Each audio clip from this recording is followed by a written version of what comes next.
तीसरे चरण का रण चल रहा है। बस कुछ ही समय और है मतदान के लिए।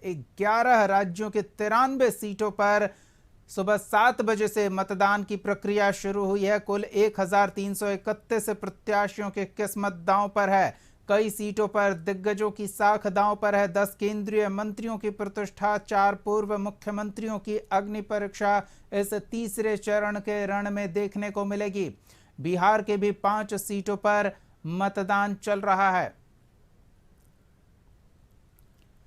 अलग अलग जगहों से लगातार हम आप तक जानकारी पहुंचा रहे हैं। मतदान के दौरान मतदाताओं का क्या मिजाज है, इसकी एक और झलक मतदान का समय खत्म होने से पहले आपको दिखाते हैं। सीधे सहयोगी प्रीतम का रुख करते हैं और उनसे जानते हैं कि कैसा आज के पूरे मतदान की प्रक्रिया को देखें तो क्या कहा जा सकता है। प्रीतम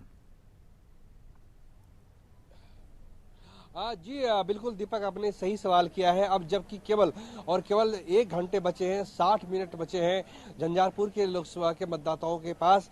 अब ये जानना जरूरी हो गया है कि जो मतदान सुबह 7 बजे आरंभ हुआ था और जो अब अपनी पूर्णाहुति की ओर है, तो अलग अलग पॉकेट में किस तरह का वोटिंग परसेंटेज रहा है।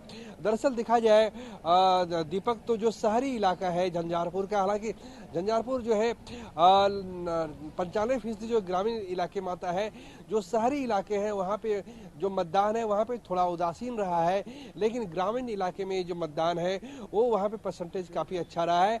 इसके अलावा जो साधारण संपन्न तबका है वहाँ पे थोड़ी वोटिंग परसेंटेज कम रहा, लेकिन जहाँ पे अति पिछड़ा समुदाय के लोग हैं और जहाँ पे अल्पसंख्यक समुदाय के लोग हैं, वैसे मतदान केंद्रों पर बहुत अच्छी वोटिंग हुई है। मैंने देखा है कि जो अल्पसंख्यक समाज के लोग थे उन लोगों ने कतारबद्ध होकर मतदान किया है, और इसके अलावा जो अति पिछड़ा समाज के लोग हैं, महिलाएं हैं, उनकी अच्छी खासी संख्या थी वोटिंग डालने में। हमने 10 से 11 बूथों का खुद हमने जायजा लिया है।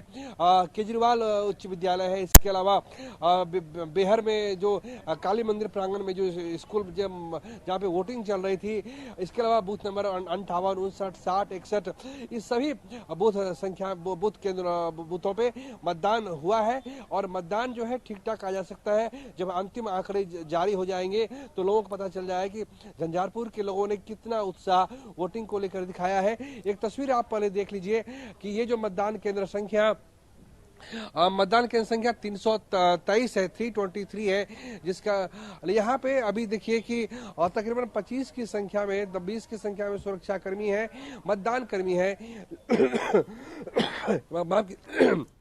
लेकिन वोटिंग के लिए यहाँ पे वोटिंग के लिए लोग नहीं पहुंचे हैं। उनकी संख्या बिल्कुल नदारत है, बिल्कुल शून्य है ये, जबकि 1 घंटा अभी वोटिंग में बाकी है।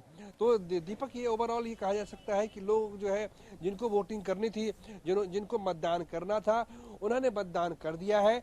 और एक तस्वीर दिखी जहाँ पे हम खड़े हैं, ये राष्ट्रीय राजमार्ग है, ये सड़क जाती है पूर्णिया की तरफ। आने जाने में कहीं कोई दिक्कत नहीं है। जो लोग देख रहे हैं, जो पार्टी के लोग हैं, ये बाहर खड़े हैं, अंदर उनको आने की मनाही है।